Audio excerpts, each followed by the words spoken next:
Hi hello friends, എന്തൊക്കെയുണ്ട് വിശേഷം? എല്ലാവർക്കും സുഖമാണോ? ഞാൻ വീണ്ടും എത്തിയിട്ടോ. അപ്പോൾ ഇന്ന് നമ്മൾ വേറൊരു സ്ഥലത്താണ്. നമ്മുടെ വാസസ്ഥലവും വിസിറ്റിംഗ് സ്ഥലവും മാറിയിട്ടുണ്ട്. അപ്പം നമ്മുടെ ചാനൽ ആദ്യമായിട്ട് കാണുന്ന ആരെങ്കിലും ഉണ്ടെങ്കിൽ വീഡിയോസ് ഇഷ്ടപ്പെട്ടാൽ സബ്സ്ക്രൈബ് ചെയ്യാനും ലൈക്ക് ചെയ്യാനും ഷെയർ ചെയ്യാനും കമൻറ്റ് ചെയ്യാനും മറക്കണ്ട കേട്ടോ.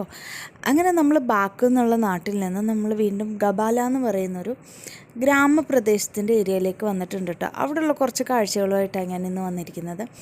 ഇവിടെ എനിക്ക് അത്ഭുതപ്പെടുത്തിയ മറ്റൊരു കാര്യം ഞാൻ പറയട്ടെ. എന്താ വെച്ചാൽ ഇവിടെ എങ്ങോട്ട് തിരിഞ്ഞാലും നല്ല അടാറ് റോസാപ്പൂസാണ് കേട്ടോ.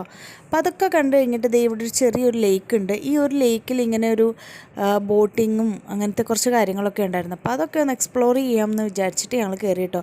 ചവിട്ടി കാല് കുഴഞ്ഞു. പക്ഷെ കാണാൻ നല്ല ഭംഗിയുള്ളതുകൊണ്ട് അത്ര അധികം ബോറടിച്ചില്ല.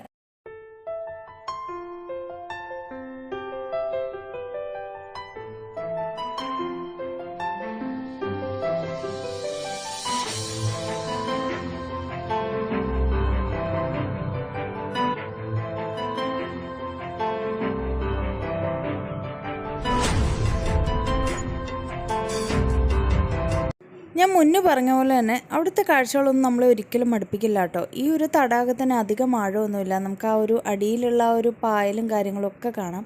അങ്ങനെ ആ കാര്യങ്ങളൊക്കെ കണ്ടു വന്നപ്പോഴാണ് ഇവിടെ ഞാൻ ഒരു ആപ്പിൾ മരത്തെ കണ്ടു കേട്ടോ. നമുക്കിതൊക്കെ അത്ഭുതമാണല്ലോ. നമ്മൾ ഈ ഒരു സംഭവം നേരിട്ടൊന്നും കണ്ടിട്ടില്ലാത്തതുകൊണ്ട് ഇങ്ങനത്തെ കാര്യങ്ങളൊക്കെ കാണുമ്പോൾ ഞാൻ പെട്ടെന്ന് ആകൃഷ്ടതയാകും. അതുകൊണ്ട് എൻ്റെ ഹസ്ബൻഡിന് അത് വലിയ ഇഷ്ടമുള്ള കാര്യമല്ല.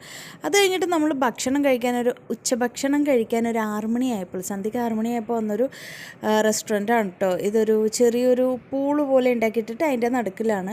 മിക്കതിലും ഞാൻ ഭക്ഷണമൊന്നും നിങ്ങളധികം കാണിച്ച് കൊതിപ്പിക്കുന്നില്ല കേട്ടോ. അതുകൊണ്ടാണ് ഞാൻ ഭക്ഷണത്തിൻ്റെ വീഡിയോ ഒന്നും എടുക്കാത്തത്. അല്ലാതെ നിങ്ങൾ തെറ്റിദ്ധരിക്കല്ലേ, ഭക്ഷണം കാണുമ്പോൾ ആക്രാന്തം മൂത്ത് ഞാൻ ഓടുന്നതാണ്. അങ്ങനെ ഞാൻ മീനൊക്കെ കണ്ടുകൊണ്ട് കിടന്നപ്പോഴാണ് പാവം ഒരു വികലാംഗനെ ഞാൻ കണ്ടു കേട്ടോ. കണ്ടപ്പോൾ എനിക്ക് ശരിക്കും സങ്കടം തോന്നി. അങ്ങനെ അതൊക്കെ കാഴ്ചകളൊക്കെ കാണാൻ തന്നെ നല്ല ഭംഗിയായിരുന്നു. അതൊക്കെ കണ്ട് കുറേ നേരം അങ്ങനെ നിന്നു കേട്ടോ. വിശപ്പൊന്നും തോന്നുന്നുണ്ടായിരുന്നില്ല. പ്രത്യേകിച്ച് ഇങ്ങനൊരു യാത്ര വരുമ്പോൾ നമുക്കങ്ങനെ വിശപ്പും ദാഹവും തോന്നാറില്ല. ആസ്വദിക്കുക അത്രയേ ഉള്ളൂ കേട്ടോ. അങ്ങനെ കണ്ടൊക്കെ നടന്നു വന്നപ്പോഴാണ് അവർക്കുള്ള ഭക്ഷണമായിട്ട് ആൾക്കാർ വരുന്നത് കണ്ടത്. അതിൽ നിന്ന് കുറച്ച് വാങ്ങിച്ച് അവർക്ക് ഇട്ട് കൊടുത്തു കേട്ടോ. ഞാനല്ല, കുട്ടികൾ. എനിക്ക് കുഞ്ഞിനെ പിടിച്ചുകൊണ്ട് അത് നടക്കത്തില്ലായിരുന്നു.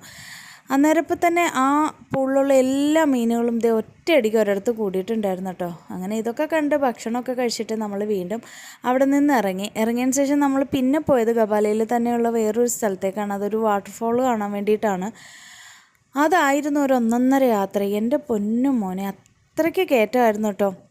താഴേന്നൊരു കയറ്റം പിടിച്ചിട്ട് വണ്ടി പോലും കയറാത്ത അവസ്ഥ. വണ്ടി അവസാനം പകുതി വഴിക്ക് ഇട്ടിട്ട് ഞങ്ങൾ നടന്നാണ് കേട്ടോ കയറിയതിലും നമുക്ക് മടുപ്പൊന്നും തോന്നിയില്ല. ക്ഷീണവും ഒന്നും അൽഹംദുലില്ലാ തോന്നിയില്ല കേട്ടോ. പോകുന്ന വഴിക്കൊക്കെ ഒരുപാട് സ്ട്രോബെറീസിൻ്റെയും ബ്ലൂബെറീസിൻ്റെയും ബ്ലാക്ക്ബെറീസിൻ്റെയും ഒക്കെ ആ ഒരു മരങ്ങളും ആ ഒരു ചെടികളും ഒക്കെ ആ ഒരു കാട്ടുവഴികളിൽ ഇഷ്ടംപോലെ ഉണ്ടായിരുന്നു കേട്ടോ. അതൊരു നല്ലൊരു ഉൾക്കാടായിരുന്നു. നമുക്ക് അകത്തേക്ക് കയറുന്തോറും നല്ലതായിട്ട് ഫീൽ ചെയ്യുന്നുണ്ട്. ഏകദേശം ഒരു 6-6:30-7 മണി ആയിട്ടുണ്ട് കേട്ടോ ഞങ്ങൾ ഈ ഒരു ഭാഗത്തേക്ക് വന്നപ്പോഴും. നല്ല പച്ചപ്പ് നിറഞ്ഞ് അത്യാവശ്യം നല്ല തണുപ്പും നല്ല കാലാവസ്ഥ ആയതുകൊണ്ട് തന്നെ നമുക്ക് ക്ഷീണമോ അങ്ങനെ ബുദ്ധിമുട്ടോ ഒന്നും ഫീൽ ചെയ്തില്ല. നന്നായിട്ട് കയറാനുണ്ടായിരുന്നു, അത് തന്നെ ഒരു കാര്യമായിരുന്നു. അങ്ങനെ നമ്മൾ ഒരുവിധം ഏകദേശം മേളിലേക്ക് എത്തി തുടങ്ങിയിട്ടുണ്ടായിരുന്നു കേട്ടോ. അപ്പോൾ പിന്നെ അത് കഴിഞ്ഞപ്പോഴാണ് എന്നോട് പറയുന്നത് നല്ല സ്റ്റെപ്സ് ഉണ്ട്, ആ സ്റ്റെപ്പ് കയറണം എന്നുള്ളത്. അങ്ങനെ നമ്മൾ നടന്ന് കയറിക്കൊണ്ടിരുന്നപ്പോഴാണ് ഒരു കുട്ടി ഈ ഒരു പൂക്കിരീടം കൊണ്ടുവന്ന് അയറാമോൾക്ക് കൊടുത്തത് കേട്ടോ. അങ്ങനെ അതും വാങ്ങിച്ച് തലയിൽ വെച്ച് വെള്ളച്ചാട്ടത്തിൻ്റെ ആ ഒരു വ്യാപ്തി നിങ്ങൾക്ക് കാണാമല്ലോ. ഏറ്റവും വലിയ ഉയരത്തിൽ നിന്നാണത് വരുന്നത്. അത്രയും വലിയ കാടിൻ്റെ ഉള്ളിലേക്ക് അത്രയും വലിയ മലയാണ് കേട്ടോ. ഈ ഒരു സ്റ്റെപ്പ് കയറി നമ്മൾ മുകളിലേക്ക് ചെല്ലണം. ചെങ്കുത്തായ പാറകളാണ് കേട്ടോ സൈഡിൽ മൊത്തം. നല്ല ഭംഗിയായിരുന്നു. ഓരോ പടി കയറുമ്പോഴും ചെറിയ പേടി ഉണ്ടായിരുന്നെങ്കിലും ഞങ്ങളെല്ലാവരും കയറി കേട്ടോ.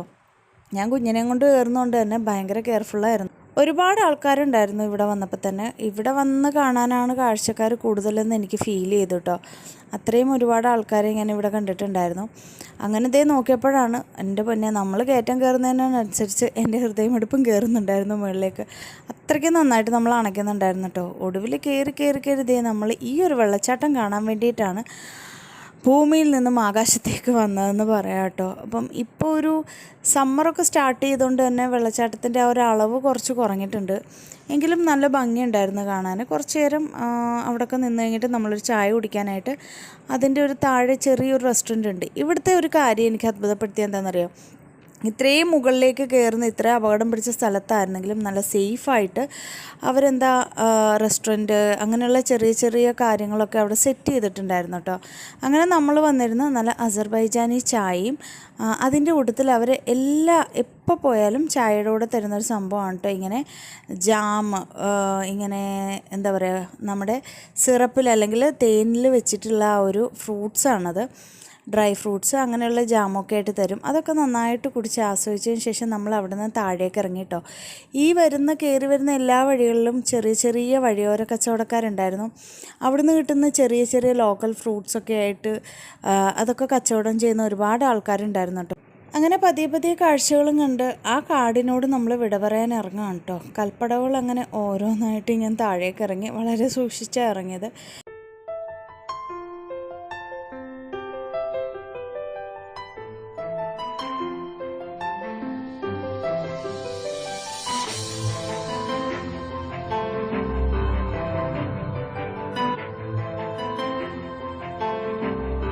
അങ്ങനെ നമ്മൾ വരുന്ന വഴിയിൽ കണ്ടതാണ് കേട്ടോ ഈ ഒരു വൈൽഡ് സ്ട്രോബെറി. ഞാൻ കുറേ യൂട്യൂബ് ചാനൽസിലൊക്കെ കണ്ടിട്ടുണ്ട്. അപ്പോൾ കണ്ടപ്പോൾ ഒരു കൗതുകം തോന്നി പറിച്ചതാണ്.